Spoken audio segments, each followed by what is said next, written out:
नमस्कार, मी नेहा जोशी. माझ्या मनम ध्यानम या चॅनलमध्ये तुमचं पुन्हा एकदा खूप खूप स्वागत. आपल्या सगळ्यांनाच हे माहिती आहे की आपल्याला होणारे बरेच आजार हे सायकोसोमॅटिक असतात. म्हणजेच आपल्या मनात आत खोलवर साठवलेलं कुठलं तरी दुःख, राग फिजिकल रोगाच्या रूपामध्ये बाहेर पडतो. किती वेळा आपल्याला कळतही नाही की आपल्या मनामध्ये आपण एवढं काहीतरी भरून ठेवलंय, एवढं साठवून ठेवलंय. मनात साठवलेल्या या गोष्टींमुळे जर हे आजार होतात तर मग मनातून ह्या सगळ्या गोष्टी आपण म्हणजेच राग, बिलीफ्स हे बाहेर आलं, हे बाहेर काढलं तर अर्थातच कितीतरी मानसिक आणि शारीरिक रोग आपल्याला होणारच नाहीत, बरोबर ना? पण मग हे करायचं कसं? तर हे सहज शक्य आहे, तेही कुठलंही औषध न घेता, विदाऊट एनी साईड इफेक्ट्स. कसं? यासाठी हिप्नोथेरपी ही एक अतिशय प्रभावी अशी उपचार पद्धती आहे, ज्यात कुठलंही औषध दिलं जात नाही, तर आपल्या मनाच्या शक्तीनंच आपल्याला बरं केलं जातं. आपल्याकडे आयुर्वेद, होमिओपॅथी, निसर्गोपचार या अल्टरनेट थेरपीजबद्दल बरीच माहिती आहे. आपण त्या थेरपीज ट्राय पण करतो. अर्थातच या सगळ्यामध्ये औषधं घ्यावी लागतात. कधी-कधी त्यांचे साईड इफेक्ट्स पण होतात. पण क्लिनिकल हिप्नोथेरपीबद्दल मात्र आपल्या देशामध्ये खूप कमी लोकांना माहिती आहे, ज्यामध्ये कुठलंही औषध घ्यावं लागत नाही किंवा कुठलेही साईड इफेक्ट्स पण नाही आहेत. उलट या थेरपीबद्दल इतके गैरसमज आहेत. मध्ये माझ्या क्लायंटला त्यांच्या 3-4 प्रॉब्लेमसाठी हिप्नोथेरपीचा जादूसारखा फायदा झाला. तेव्हा त्यांनी त्यांच्या एका मित्राला माझं नाव सजेस्ट केलं. त्यांनी कॉल केला. त्यांच्या प्रॉब्लेम्सबद्दल डिस्कस केल्यानंतर मी त्यांना हिप्नोथेरपी सजेस्ट केली. तर त्यांनी मला विचारलं की हिप्नोथेरपीच्या ट्रान्समधून मी बाहेर येईन ना? मी एका क्लायंटला त्यांच्या आईसाठी PLR सजेस्ट केलं होतं, तर ते मला म्हणाले की त्यांच्या मनावरती याचा काही परिणाम नाही ना होणार. एकाने विचारलं होतं की मी मागच्या जन्मातून बाहेरच नाही आलो तर हे आणि असे कितीतरी प्रश्न मला विचारले जातात. या प्रश्नाचं हसायला पण येतं, पण त्याचबरोबर हे पण लक्षात येतं की ह्या इतक्या सुंदर मॅजिकल थेरपीबद्दल लोकांना नीट माहिती नाही आहे. वेल, याचं कारण म्हणजे एकतर आपल्या देशामध्ये ही उपचार पद्धती तशी नवीनच आहे. वेस्टर्न कंट्रीजमध्ये हिप्नॉसिस खूप पॉप्युलर आहे. त्यात आपण मूव्हीजमध्ये किंवा स्टेज प्रोग्राममध्ये हिप्नोटाईज करून लोकांना कंट्रोल करता येतं, त्यांच्याकडून काहीही माहिती काढता येते, त्यांना काहीही करायला लावतात हे बघतो. ॲक्च्युली हे सगळं एंटरटेनमेंटसाठी असतं, तेवढ्यापुरतंच. पण हिप्नोथेरपीमध्ये हे असं काहीही नसतं. हिप्नॉसिसला मराठीमध्ये संमोहनशास्त्र असं म्हटलं जातं. मला स्वतःला हा शब्द जरा चुकीचा वाटतो. संमोहन म्हटलं की जरा यात काहीतरी तंत्रमंत्र वगैरे असं काही आहे का असं वाटायला लागतं. पण हिप्नोथेरपीमध्ये मात्र असं काहीही नाही आहे. हे वशीकरण पण नाही आहे. सो आज हिप्नोथेरपीबद्दलचे सगळे गैरसमज दूर करण्यासाठी हा व्हिडिओ. हिप्नोथेरपी ही वैद्यकीय आणि मानसशास्त्राच्या नियमांवरती आधारित एक मान्यता प्राप्त अशी उपचार पद्धती आहे. मनाला एकदम डीप रिलॅक्सिंग अवस्थेमध्ये नेऊन अवचेतन मनाला सूचना देऊन मनामध्ये सकारात्मक बदल करण्याची एक वैज्ञानिक अशी उपचार पद्धती आहे. सो सगळ्यात आधी समजून घेऊ की हिप्नोथेरपी काय नाही आहे, म्हणजे हिप्नोथेरपीबद्दलचे गैरसमज. फर्स्टली, ही कुठल्याही प्रकारची काळी जादू किंवा जादूटोणा नाही आहे. यात कोणतीही अद्भुत शक्ती, मंत्र किंवा चमत्कार असं काहीही नसतं. तर हे संपूर्णपणे मानसोपचार शास्त्र आहे. हिप्नोथेरपी म्हणजे दुसऱ्याच्या मनाचा ताबा घेणं किंवा वशीकरण हे असं काही नाही आहे. थेरपिस्ट तुमच्या मनावरती ताबा मिळवू शकत नाही. तुम्ही हिप्नोथेरपी सेशनमध्ये तुमच्या इच्छेविरुद्ध कुठलीही गोष्ट करत नाही. तसंच ही काही गाढ झोप किंवा मनावरचा ताबा सुटणं असंही काही नाही आहे. संमोहनाची अवस्था म्हणजे झोप नाही. यात व्यक्ती आसपासच्या गोष्टींबद्दल पूर्णपणे जागरूक असते. मनाविरुद्ध काम करून घेणं पण नाही आहे.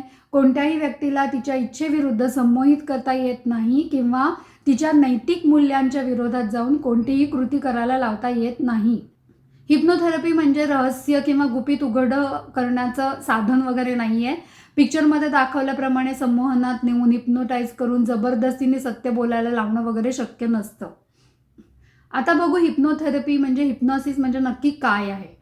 आधी आता एक कन्सेप्ट समजून घेऊया. आपल्या मनाचे प्रामुख्याने दोन भाग असतात. म्हणजे एक कॉन्शियस माइंड म्हणजे चेतन मन, हे आपलं जागा असणारं मन असतं, ज्याद्वारे आपण रोजचे विचार करतो, निर्णय घेतो, तर्क, लॉजिक्स लावतो. आणि अवचेतन मन हा दुसरा भाग म्हणजे सबकॉन्शियस माइंड. हे ॲक्च्युली आपल्या मनाचं मोठं भांडार आहे म्हणून, स्टोरेज रूम. जिथे आपल्या सर्व आठवणी, सवयी, भावना, विश्वास म्हणजेच आपले बिलीफ्स साठवलेले असतात. याच अवचेतन मनामध्ये आपल्या आधीच्या जन्मांच्या आठवणी सुद्धा असतात. आता अवचेतन मनात साठवलेल्या या सगळ्या घटना, आठवणी, दुःख, बिलीफ्स हे आपल्याला असं नॉर्मली आठवत नाही. एका दृष्टीने हे एक वरदानच आहे, नाहीतर आपल्याला वेडच लागलं असतं. पण जेव्हा या आठवणी, या बिलीफ्स यामुळे आपल्याला त्रास व्हायला लागतो, मानसिक आणि शारीरिक पण, तेव्हा मात्र या आठवणी अवचेतन मनातून बाहेर काढणं अतिशय गरजेचं असतं. आणि अवचेतन मनाला ॲक्सेस करायचं असेल तर चेतन मनाला, कॉन्शियस माइंडला खूप रिलॅक्स अवस्थेत न्यावं लागतं, बाजूला काढावं लागतं. आणि नेमकं तेच हिप्नोथेरपीमध्ये केलं जातं. It's like a meditation only. हिप्नोथेरपीमध्ये या एकदम रिलॅक्स स्टेटला ट्रान्समध्ये जाणं असं पण म्हणतात. म्हणजे ही जी काही रिलॅक्स किंवा त्याचबरोबर अतिशय एकाग्रतेची जी अवस्था असते त्या अवस्थेला ट्रान्स म्हणतात.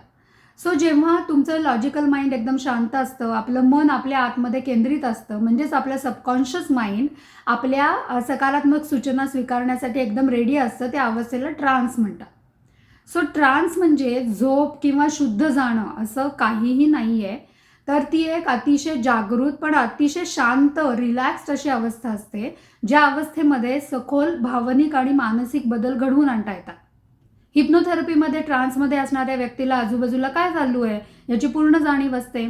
ट्रान्स अवस्थेमध्येही तुमच्या मनावरती, विचारांवरती, इच्छेवरती पूर्ण कंट्रोल असतो. तुम्हाला नको असलेली कोणतीही गोष्ट किंवा रहस्य बोलण्यासाठी कोणीही तुमच्यावरती जबरदस्ती ट्रान्समध्ये करू शकत नाही. एकदा मला एका क्लायंटनी कॉल केला. त्यांनी त्यांच्या बायकोचं बाहेर त्यांना कुठेतरी अफेअर आहे असा त्यांचा संशय होता. ते म्हणाले की तिला हिप्नोटाईज करा आणि मग तिच्याकडून ही माहिती काढून घ्या. असं काहीही करता येत नसतं. त्याचप्रमाणे ट्रान्समध्ये जाणं हे कमकुवतपणाचं लक्षण नाही आहे. उलट ही मेंदूची एक नैसर्गिक क्षमता आहे. ज्या लोकांची कल्पनाशक्ती आणि एकाग्रता चांगली असते ना, ते अधिक सहजपणे ट्रान्सचा अनुभव घेऊ शकतात. बरेच वेळा क्लायंट्सना असं वाटतं की मी या ट्रान्समधून बाहेरच येणार नाही. पण खरं वास्तव, रियालिटी अशी आहे की कुणीही ट्रान्समध्ये अडकून राहू शकत नाही. जेव्हा सेशन संपतं तेव्हा थेरपिस्ट तुम्हाला या अवस्थेमधून अगदी सहजपणे बाहेर आणतो किंवा खूपच रिलॅक्स वाटल्यामुळे कधी कधी झोप येते आणि थोड्या वेळाने नॅचरली जाग पण येते. सो ट्रान्स ही अवस्था कोणतीही काळी जादू किंवा अमानवी विद्या वगैरे असं काही नाही आहे. ट्रान्स ही पूर्णपणे वैज्ञानिक आणि वैद्यकीय दृष्ट्या सिद्ध झालेली न्यूरोलॉजिकल अशी अवस्था आहे, ज्याचा वापर भीती दूर करणं, मनशांती मिळवणं आणि सकारात्मक बदलांसाठी केला जातो.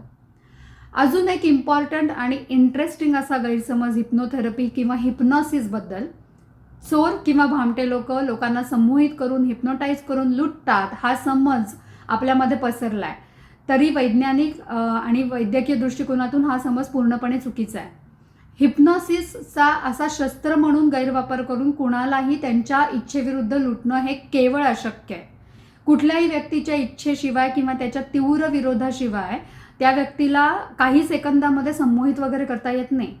संमोहन अवस्थेतही व्यक्तीची स्वतःची विवेकबुद्धी जागी असते. कोणतीही व्यक्ती हिप्नोटाईज असताना किंवा संमोहित असताना स्वतःच्या नैतिक मूल्यांच्या किंवा फायद्याच्या विरुद्ध जाणारी गोष्ट म्हणजे स्वतःचे दागिने किंवा पैसे काढून देणं वगैरे करू शकत नाही. मग हिप्नोटाईज करून लुटलं अशा बातम्यांच्या मागची रियालिटी काय आहे? तर जेव्हा लोक आपल्याला हिप्नोटाईज करून लुटलं असं सांगतात, त्याच्यामध्ये या प्रोसेसमध्ये नेमकं काय होतं? तर हे भामटे चोर लोक काय करतात, अत्यंत वेगाने बोलून, भीती दाखवून किंवा खोट्या खोट्या स्टोरीज सांगून समोरच्या व्यक्तीच्या मेंदूला गोंधळात टाकतात. मग या गोंधळलेल्या अवस्थेमध्ये तो माणूस घाईघाईमध्ये चुकीचे निर्णय घेतो आणि मग नंतर स्वतःची चूक लपवण्यासाठी मला हिप्नोटाईज केलं होतं असं सांगतो. काही गुन्हेगार हे स्प्रे, पावडर किंवा खाद्यपदार्थातून विशिष्ट केमिकल्स लाईक स्कोपोलामाइन सारखी गुंगी आणणारी औषधं वगैरे यांचा वापर करतात.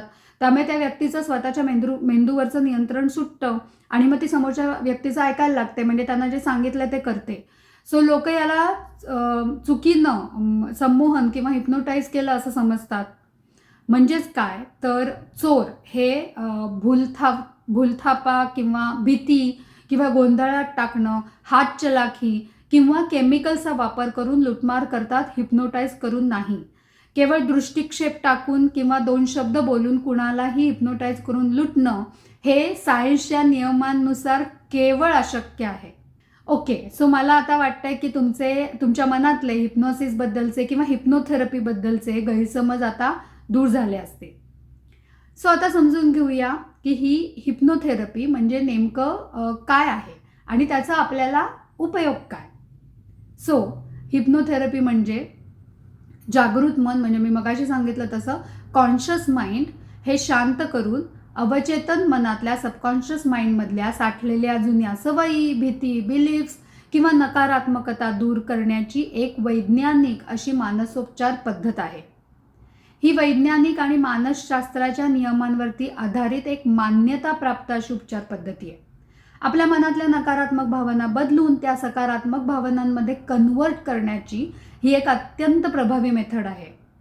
म्हणजेच मनाच्या खोल अवस्थेमध्ये म्हणजे डीप रिलॅक्सेशनच्या स्टेटमध्ये आणि एकाग्रतेच्या अवस्थेमध्ये जाऊन अवचेतन मनावरती म्हणजे सबकॉन्शियस माइंडवरती सकारात्मक संस्कार करण्याची किंवा सकारात्मक सूचना देण्याची ही एक वैज्ञानिक अशी उपचार पद्धती आहे.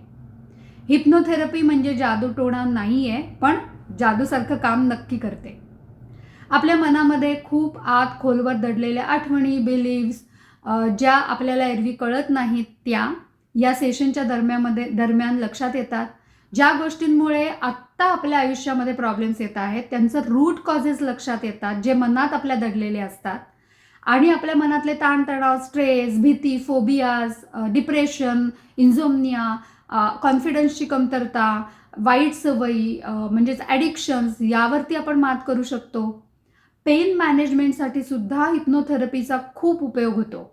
हेल्थशी रिलेटेड समस्यांवरती हिप्नोथेरपी कशी उपयोगी आहे हे मी माझ्या या चॅनलवरती एका व्हिडिओमध्ये ऑलरेडी सांगितलेलं आहे. तो व्हिडिओ पण नक्की बघा. पास्ट लाईफ रिग्रेशन देखील हिप्नोसिसच्या आधारे केलं जातं आणि त्याचे अमेझिंग रिझल्ट्स आपल्याला मिळतात. आणि हे सगळं without medicine, without any side effects, अतिशय सेफ आणि इफेक्टिव्ह अशी उपचार पद्धती आहे. अर्थात एखाद्या क्वालिफाईड हिप्नोथेरपिस्ट करून घेतली तर. अर्धवट ज्ञान असलेल्या कोणाकडून जर का तुम्ही ही थेरपी करून घेतली तर त्याचे रिझल्ट्स मिळू शकत नाहीत आणि ह्या अतिशय प्रभावी अशा टेक्निकबद्दल गैरसमजच पसरतात. सो तुम्हाला जर कुठले फोबियाज, अकारण भीती, स्ट्रेस हे काही डिस्कम्फर्ट असतील, रिलेशनशिपमध्ये किंवा फायनान्शियली तुम्हाला स्टक वाटत असेल, वेट मॅनेजमेंटचा इश्यू असेल, ॲडिक्शन सोडवायचे असतील तर मला जरूर कॉन्टॅक्ट करा. स्क्रीनवरती माझा व्हॉट्सअप नंबर दिसत असेल त्यावरती मेसेज करा. मी एक सर्टिफाईड हिप्नोथेरपिस्ट, रिलेशनशिप कोच आणि पास्ट लाईफ रिग्रेशन प्रॅक्टिशनर आहे. I have many success stories and I can definitely help you. तुम्हाला माझा हा व्हिडिओ आवडला असेल तर लाईक नक्की करा. अजूनही माझ्या चॅनलला सबस्क्राईब केलं नसेल तर सबस्क्राईब पण नक्की करा. आणि जर का तुम्हाला मी आत्ता जे सांगितले त्यापैकी कुठले इश्यूज असतील आणि without any side effect, without any medicine त्याच्यावरती उपचार करून घ्यायचे असतील तर मला जरूर कॉन्टॅक्ट करा. आणि ह्याच व्हिडिओमध्ये मी तुम्हाला हेही सांगू इच्छिते की ह्यासाठी मी अतिशय कमी फी घेते, त्यामुळे तुम्हाला त्याचीही चिंता करण्याची गरज नाही आहे. सो हा व्हिडिओ आवडला असेल तर लाईक करा, सबस्क्राईब केलं नसेल तर सबस्क्राईब पण नक्की करा आणि तुमचे काही प्रश्न असतील तर मला कमेंटमध्ये जरूर सांगा. थँक्यू. धन्यवाद.